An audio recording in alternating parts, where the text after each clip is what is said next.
Welcome to the Minimalist Educator Podcast, a podcast about paring down to refocus on the purpose and priorities in our roles, with co-hosts and co-authors of the Minimalist Teacher Book, Tammy Musiowski-Borneman and Christine Arnold. Hello and welcome to everybody for our final episode of Season 3. In our final episode of each season, we like to create a highlights compilation in which we share all of our fabulous guests' pare down pointers.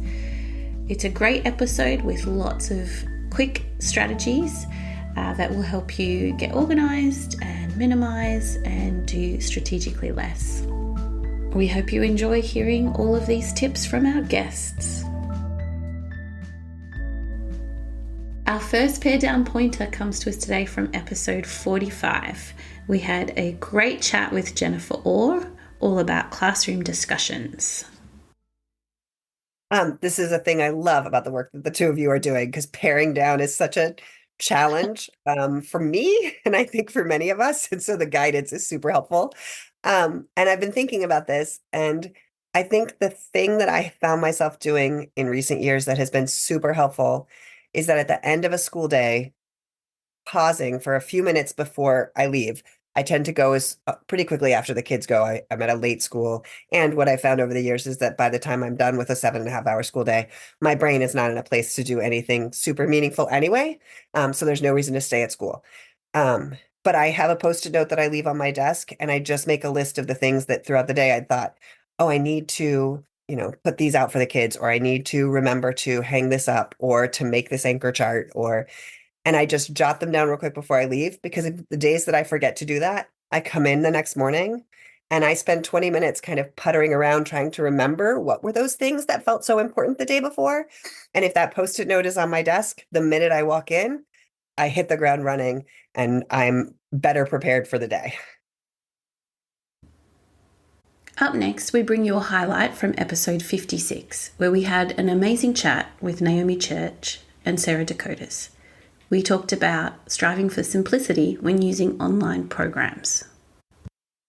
Yeah, I think really it comes down to less is more for the pare down pointer, right? Choose less instructional online programs to use in your school and district. Ensure that they're based in efficacy and that you have an implementation plan to ensure that they're successful. And it's going to be a whole lot easier to look into the background and implement fewer programs than it is to try to do that, certainly with 1,400 on average. I would also add that once you have the program and you've made a good decision and you feel good about it, it's important to make room for change, right? Make room for implementation. And so people are generally comfortable with the status quo, and introducing any new program or methodology can be met with some skepticism or pushback. And this is a very real context. And so this is where we should really leverage implementation science, which is a structured approach to help ensure that initiatives are thoughtfully planned and executed. And essentially, it's just the difference between letting something happen or making something happen. So one critical step to that is looking at your existing programs and deciding what to de-implement, which involves identifying and removing existing practices that might not be working, that might not be backed by research, that you haven't had any success in. And this step creates the space and the room for lasting change that you're trying to make in your classroom, in your school, in your district. And it allows initiatives to be more effectively integrated. And then, ensuring the fidelity of implementation. That's another crucial aspect. And this involves scaling the program through comprehensive professional development, like Naomi stated earlier, as well as ongoing supports for educators. Your professional learning plan should never be a one touch and go. You want to have a plan to scale and sustain. And so you want to have a plan for those teachers that need ongoing support. And it should look different for every teacher. The following highlight is from episode 42, which featured a fantastic discussion with Peter DeWitt and Mike Nelson about intentional leadership. I'm gonna give Mike some pairing time. So I'm gonna use the word pair. You know what? Collaborate. Find find somebody that you can collaborate with. I have had a real luxury over the past 10 years of doing the work that I've been able to do around books and, working with some pretty amazing people like John Hattie and Jenny Donahue. But it was also, I was doing it alone too, right? I was running workshops and I was working and partnering with organizations, but not in the way that I've been able to do over the past few years, especially with what I started doing with Mike with the Instructional Leadership Network. But the past year and a half, just alone from writing the book together, when you find a good partner and collaborator to work with, you start to, I kind of had the aha moment of going, oh, this is what this is supposed to feel like. So find somebody to collaborate with, because it can truly, and I don't want to embarrass them, but it can truly change so much about your perspective and about your inspiration to do the work. So I guess my pairing conversation would be, when you're going to pair up with somebody, find a really good collaborator, because it can be life-changing. No pressure, Mike. You don't have to on me whatsoever. You can just skip right past it. Peter's been great to work with, as you can probably see in our relationship. It's pretty easy to work with somebody so brilliant, and I often stand in awe. So the protocol's kind of named after him, I guess. So, I'm going to end with, how's that, Peter? Was that good? That was perfect. Yeah. All right. I'm going to so you can re-listen. I'm going to end with it is my favorite quote, and the secret to success is to stay in love. And it's John Stanford. He was a Army general, and then he was superintendent in Seattle Public Schools. And he just talked about keeping that inner fire in what you're passionate about going all the time. And when you have that, everything becomes easy. I don't know how else to describe it, but there's something that it doesn't mean, I don't know if that's a minimalist point of view, but it's just this, it becomes, some hard stuff becomes easier. So secret to success is to stay in love. Always ignite that passion. And for us, it's education, student learning, staff learning.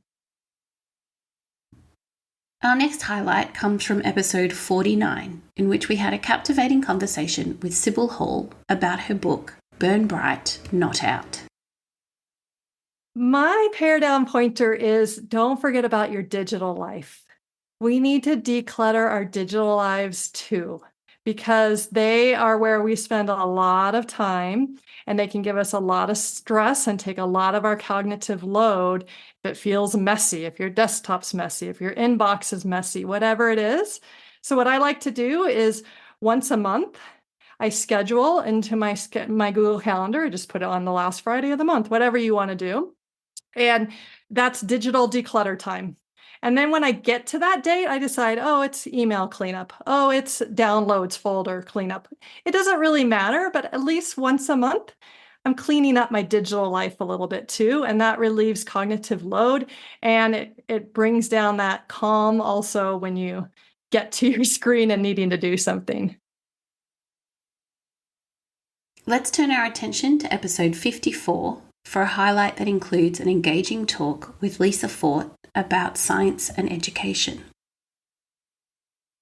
I think I might bring it right back around to the start of the conversation where you flattered me with my organization. And I think that's the big thing, is that when you do find things that work or have a system where all the material, like for me, for science, all the material for that goes into one place so that when I need it, I just pull out that bin or that piece. I think that's a big piece of the puzzle. If you don't have that, then you're scrounging and you're like, what can I pull together?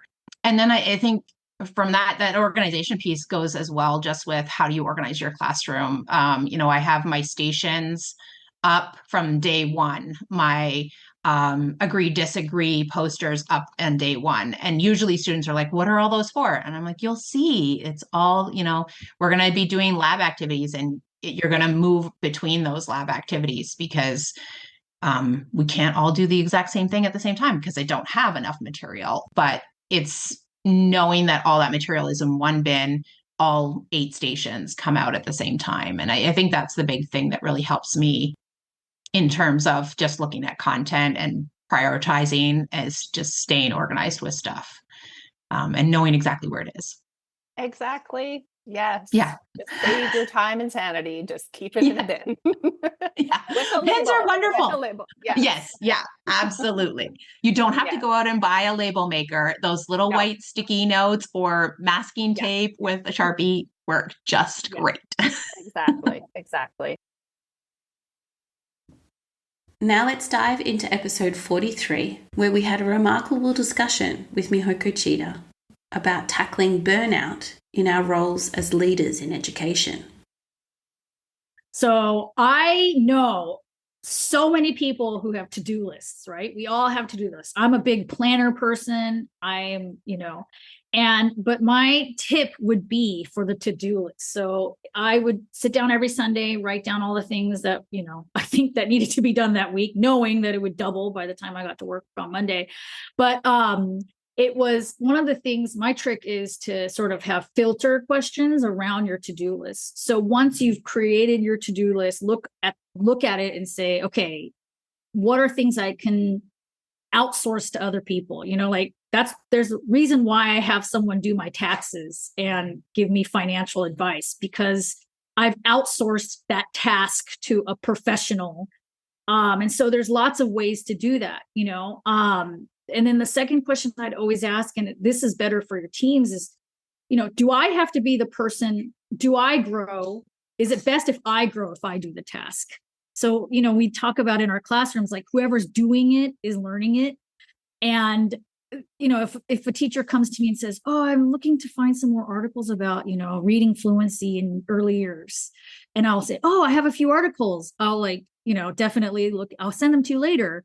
And it doesn't take me long to dig through my article bank and send it to them. But I realize, okay, that's not only is that a task for me, but that could be more meaningful if I respond with like, oh, you know what? I know so-and-so is really great, really interested in that. And why don't you talk to them?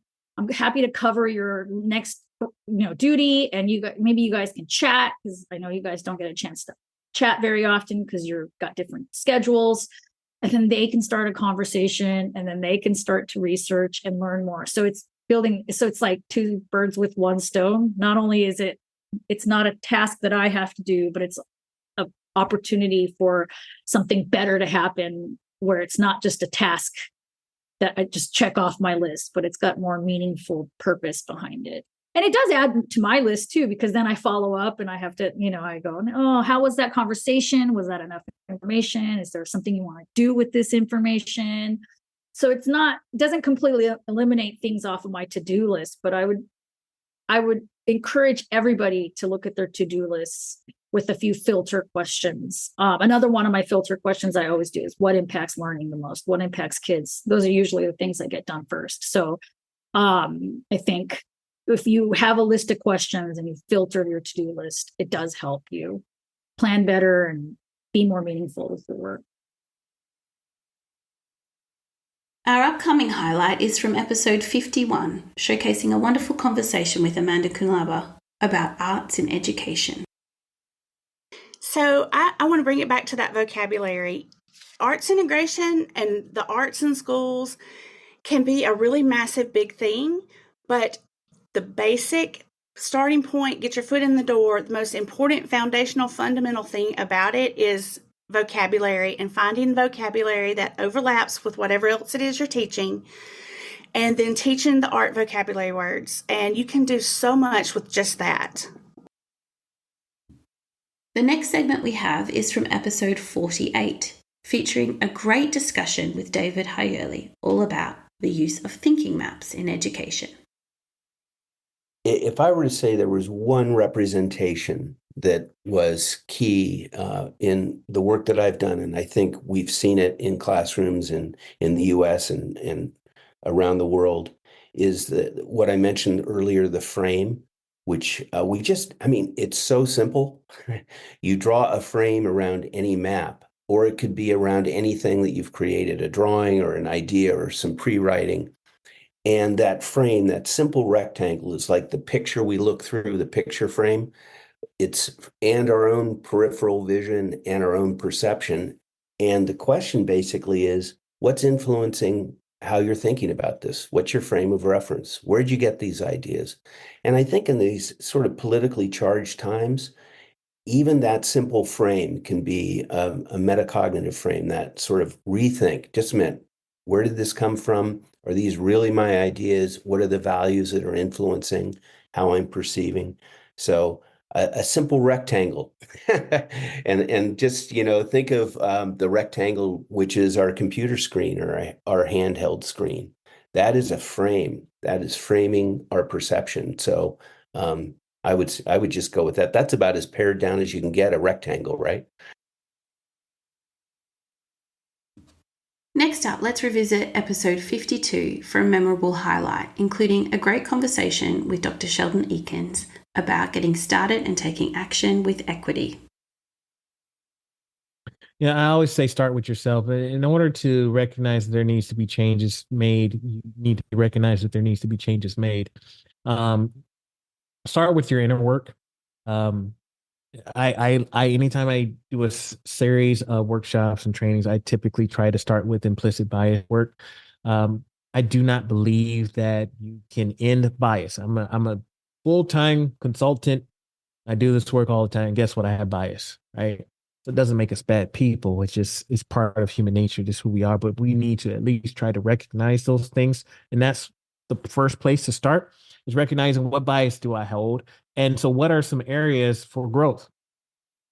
There's always room for growth. I don't care how long. I mean, again, as an example, myself, I do this all the time. I can always learn more, because at the end of the day, there's things that I will never experience. I will not know what it's like to feel gender discrimination, or I don't worry about walking down the street in the dark, or getting ready for the camera and I have to put makeup on in order to be camera ready. I don't have to think about those type of things. So what biases do I hold as a male, maybe as an educated male, English is my first language? What are some areas that I am already good that I don't necessarily have to think about? But if I'm not open to these conversations, if I'm just being defensive and I'm not prepared to have these kind of conversations, then what good is that going to do, not just for myself and my own personal growth and professional growth, but also for the students that I'm serving? The following segment is from episode 46, showcasing an excellent conversation with Lindsay Prendergast and Piper Lee, all about their book, Habits of Resilient Educators. Yeah, I would say the paradigm is really that that we are better together, and that this book was intended to be read with a partner, not in isolation. And so we would welcome our listeners to find a thinking partner, a book buddy. And we also have a book study that's for free on the Corwin website that we wrote, so that people can do this collectively. And so really the message is, we see you and we value the educators that are working so hard, and we are here for you. For our final pair down pointer, we're thrilled to share a highlight from episode 44 with Chris Fenning. We had an engaging conversation with Chris about communication and ways to make learning stick. If you work, so here's one for anyone who is in learning, training, and development. You can't afford to ignore what happens after trainees leave the room. So even if you do one small thing, make sure you do one small thing. Accountability buddies is a really easy example. So to pare it down, do one thing in your training to help make it stick afterwards, and pick something simple for you and simple for the trainees. So there you have it. There are all our pair down pointers from our guest experts from season 3 of the Minimalist Educator Podcast. We really hope you got something valuable out of listening back through our highlights. If you want to hear more from our wonderful guests, please make sure to check out those previous episodes. Thanks for listening, and we'll see you back for season 4. Be sure to join Tammy and Christine and guests for more episodes of the Minimalist Educator Podcast. They would love to hear about your journey with minimalism. Connect with them at PlanZPLS on Twitter or Instagram. The music for the podcast has been written and performed by Gaia Moretti.